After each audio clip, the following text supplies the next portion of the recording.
अस्सलाम वालेकुम। तो आज का हमारे पास लेक्चर नंबर 45 है, जिसका टॉपिक और कंसेप्ट ये है कि हमारे पास एक तो पिरामीटर और रिटर्न क्या होते हैं, दूसरा हमारे पास है डिफ़ॉल्ट पिरामीटर के। हमारे पास ये दोनों कंसेप्ट इस लेक्चर में हम कवर करेंगे। तो इस वीडियो को आपने मिस नहीं करना, इस वीडियो को आपने स्टार्टिंग से लेकर एंड तक देखना है। बिना वेस्ट के हम VS कोड पर आते हैं और इन दोनों कंसेप्ट को हम कवर करेंगे। एक हमारे पास है पिरामीटर एंड रिटर्न और दूसरा हमारे पास है डिफ़ॉल्ट पिरामीटर। तो ये हमारे पास फंक्शन में और जावास्क्रिप्ट में हमारे पास क्या होते हैं, इसके बारे में हम पढ़ेंगे। अब यहाँ से पहला हमारे पास पिरामीटर एंड रिटर्न को हम देख लेते हैं। पिरामीटर एंड रिटर्न को जाने से पहले हम दो टर्म जान लेते हैं जो कि फंक्शन से रिलेटेड है।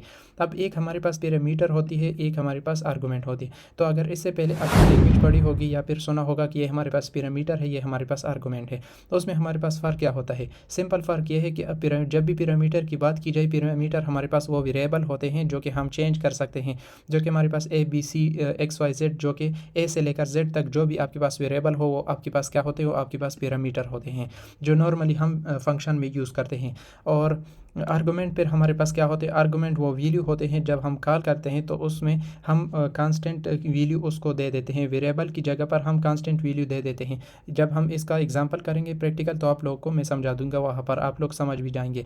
और वो हमारे पास आर्गूमेंट क्या होते हैं, 0 से 9 तक जो भी हमारे पास कांस्टेंट वैल्यू होते हैं वो हमारे पास आर्गूमेंट में शुमार होते हैं। अब हम देखेंगे कि पिरामीटर एंड रिटर्न क्या है। तो parameter receive values and return send back output. तो हम पढ़ रहे हैं फंक्शन में हमारे पास पिरामीटर होंगे। पिरामीटर क्या करते हैं, रिसीव करते हैं वैल्यूज़, मतलब वैल्यू से मुराद ये है कि आर्गूमेंट को रिसीव करते हैं और उन वैल्यू को, उन आर्गूमेंट को फिर रिटर्न करते हैं फंक्शन को। तो हमें क्या देते हैं, फिर आउटपुट हमें दे देते हैं। तो हमारे पास पिरामीटर और रिटर्न में ये फ़र्क है। पिरामीटर हमसे वैल्यू ले लेते हैं और फिर रिटर्न जो काम करता है वो हमें आउटपुट देता है। अब जब हम इसका प्रैक्टिकल एग्जांपल करेंगे तो आप लोग को सब कुछ समझ में आ जाएगा। अब हम यहाँ पर आ जाते हैं और यहाँ पर हम एक फ़ंक्शन बनाएंगे जो कि हम ऐड फंक्शन बनाएंगे। तो यहाँ पर फंक्शन हमारे पास कीवर्ड है और यहाँ पर मैं एक फंक्शन का नाम रख देता हूँ ऐड के नाम से। और यहाँ पर मैं दो वेरिएबल यहाँ पर डिस्प्ले करूँगा। जो वेरिएबल हम नहीं कहेंगे इसको हम कहेंगे पिरामीटर, जो कि मैंने अभी थ्योरी में बताया कि पिरामीटर हमारे पास वो वेरिएबल होते हैं जो कि हमारे पास यहाँ पर हम पिरामीटर की जगह पर यहाँ पर हम डिफ़ाइन करते हैं। तो ये हमारे पास पिरामीटर हो गए। तो जब भी यहाँ पर हम डिफ़ाइन करेंगे ये, तो ये हमारे पास क्या होंगे, ये पिरामीटर होंगे। अब यहाँ पर मैं रिटर्न करता हूँ जो कि रिटर्न का कंसेप्ट है और यहाँ पर A प्लस B, तो ये हमारे पास क्या हो जाएंगे। तो ये यहाँ पर ये क्या कह रहा है कि पिरामीटर रिसीव वैल्यू, तो ये वैल्यू क्या करेंगे, इस A B से वैल्यू को रिसीव करेंगे और आउटपुट यहाँ पर हमारे पास ऐड फंक्शन में यहाँ पर स्टोर कर देंगे। अब ये किस तरह वैल्यू को रिसीव करेंगे, जब हम इस फंक्शन को कॉल करेंगे। अब फंक्शन को कॉल हम किस तरह करेंगे, यहाँ पर मैं इस तरह करता हूँ कि ऐड ऑफ। तो यहाँ पर ये मांग भी रहा है कि A any B any, मतलब जो भी वैल्यू आप देना चाहते हैं। तो यहाँ पर फॉर एग्जांपल मैं 3 देता हूँ और यहाँ पर मैं देता हूँ 4 देता हूँ। इसके बीच में हमारे पास कामा होगा क्योंकि यहाँ पर भी हमारे पास क्या है, कामा है।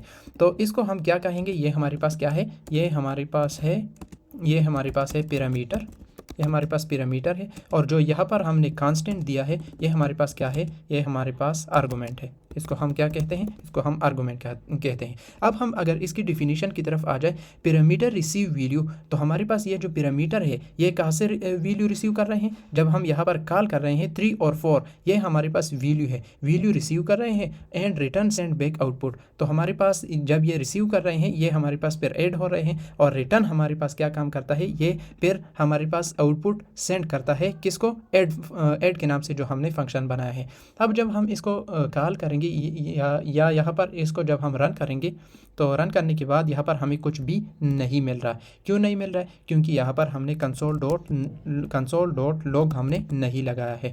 तो पिछले में हमने कंसोल डॉट लॉग नहीं लगाया था क्योंकि वो हमारे पास सैंपल था, वहाँ पर हमारे पास ये पिरामीटर नहीं थे। जब पिरामीटर ना हो तब आपके पास रिज़ल्ट जनरेट होता है, यहाँ पर आपके पास रिज़ल्ट आता है। अगर आप कंसोल डॉट लॉग ना भी लगाओ तो भी आपके पास आता है, लेकिन जब आप पिरामीटर यहाँ पर ऐड कर देते हो तब आपको ज़रूर लगाना है कंसोल डॉट लॉग। अब हम रन करेंगे तो हमारे पास आउटपुट जनरेट होगा। तो यहाँ पर आप देख सकते हैं कि 3 + 4 हमारे पास क्या आया है, 7 आया है। इसको चेंज भी कर सकते हो। फॉर एग्जांपल मैं यहाँ पर 5 कर देता हूँ तो 5 हमारे पास क्या आता है, यहाँ पर 9 आता है। यहाँ पर फॉर एग्जांपल मैं इस तरह 14 कर देता हूँ तो हमारे पास 19 आता है। तो इस तरह का हमारे पास पैरामीटर्स एंड रिटर्न का कंसेप्ट होता है। उम्मीद करता हूँ कि आप लोग इस कंसेप्ट को समझ गए होंगे कि हमारे पास पैरामीटर क्या होते हैं और हमारे पास ये आर्गूमेंट क्या होते हैं और हम किस तरह फंक्शन बना सकते हैं इस तरह का। तो अगर किसी को समझ ना आई हो तो कमेंट सेक्शन में आप ज़रूर बता दें। अब हम आते हैं नेक्स्ट कंसेप्ट की तरफ, जो कि हमारे पास क्या है, डिफ़ॉल्ट पैरामीटर। तो ये भी हमारे पास लेक्चर नंबर 45 में आता है। तो ये दोनों कंसेप्ट हमारे पास लेक्चर नंबर 45 में आते हैं। डिफ़ॉल्ट पैरामीटर हमारे पास फंक्शन में आता है और फंक्शन हमारे पास जावास्क्रिप्ट में आता है। अब हमारे पास डिफ़ॉल्ट पैरामीटर होता क्या है इसके बारे में हम थ्योरेटिकल पहले जान लेते हैं और फिर हम इसका एक एग्जाम्पल करेंगे प्रैक्टिकल, तो आप लोग को सब कुछ समझ में आ जाएगा। अब डिफ़ॉल्ट पैरामीटर क्या है, प्रोवाइड डिफ़ॉल्ट वैल्यू। तो डिफ़ॉल्ट वैल्यू ये क्या करता है, डिफ़ॉल्ट वैल्यू प्रोवाइड करता है, लेकिन कब, जब आप आर्गुमेंट को पास नहीं करते। यहाँ पर इससे पहले जो हमने किया था पैरामीटर रिटर्न का, तो इसमें अगर आप यहाँ पर आर्गुमेंट प्रोवाइड नहीं करते तो आपको क्या देता है, ये प्रोवाइड करता है डिफ़ॉल्ट पैरामीटर। आपको क्या करता है, आपको डिफ़ॉल्ट वैल्यू प्रोवाइड करता है। मैं फिर समझा देता हूँ। जब आप यहाँ पर आर्गुमेंट कॉल के दौरान जब आप फंक्शन को किसी वेरिएबल आपने पास किए हैं, उसी वेरिएबल को जब आप वैल्यू असाइन नहीं करते, वैल्यू आप उसमें पास नहीं करते, तो आपको वो क्या देता है, डिफ़ॉल्ट वैल्यू प्रोवाइड करता है। लेकिन कब, आपको एक मेथड फॉलो करना होगा। अब क्या करना होगा, अब हम प्रैक्टिकल में देखेंगे। अब यहाँ पर मैं एक एग्जांपल करूँगा। फंक्शन हमारे पास कीवर्ड है, तो एक फंक्शन में बनाऊँगा। फॉर एग्जांपल ग्रीट के नाम से मैंने एक यहाँ पर फंक्शन बना लिया। ग्रीट के नाम से मैंने यहाँ पर एक फंक्शन बना लिया। अब इसमें मैं क्या देता हूँ, नेम मैंने फॉर एग्जांपल दे दिया। नेम में हमारे पास क्या होगा, जो यूज़र है उसका हमारे पास नेम होगा, किसी भी हमारे पास पर्सन का नेम हमारे पास होगा। अब उस नेम को मैं डिस्प्ले करूँगा console.log में।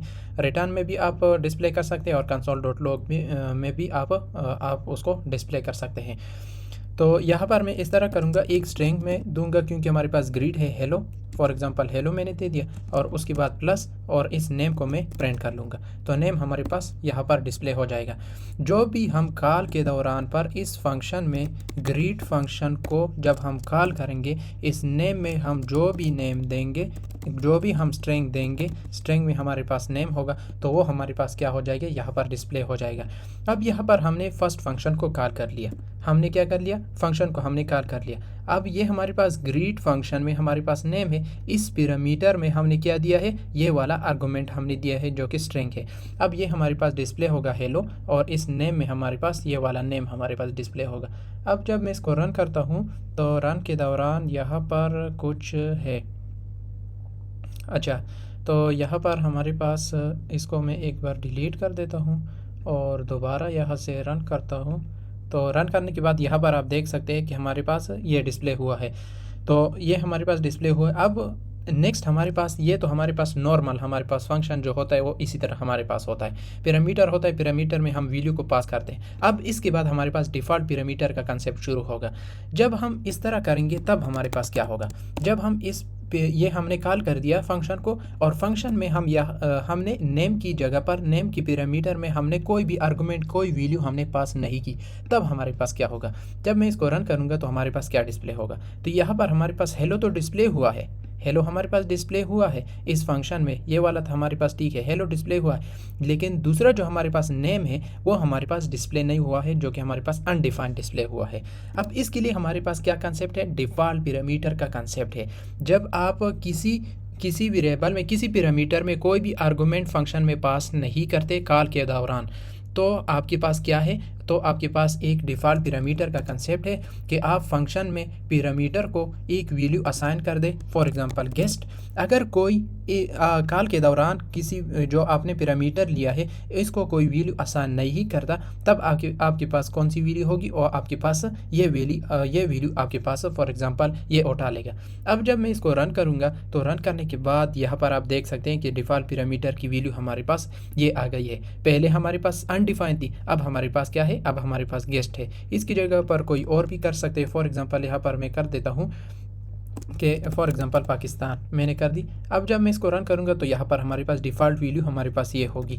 तो इस तरह का कंसेप्ट हमारे पास है डिफ़ॉल्ट पैरामीटर का, कि अगर आपने फंक्शन को कॉल कर दिया, अब उस फंक्शन में आपके पास पैरामीटर है, पैरामीटर की वैल्यू आपने कॉल के दौरान आपने पास कर दी, लेकिन ये तो आपके पास डिस्प्ले होगा। लेकिन अगर आपने कॉल के दौरान पर उस पैरामीटर में वैल्यू पास नहीं की, आर्गुमेंट पास नहीं की, तो आपके पास क्या होगा, तो आपके पास अभी हमने देखा कि हमारे पास अनडिफाइंड आ रहा था। अब उसको सोल्व करने के लिए हमारे पास डिफ़ॉल्ट पैरामीटर है। अगर कोई वैल्यू असाइन नहीं करता, कोई वैल्यू पास नहीं करता, तो उसके लिए हमारे पास डिफ़ॉल्ट वैल्यू हमारे पास ये होगी।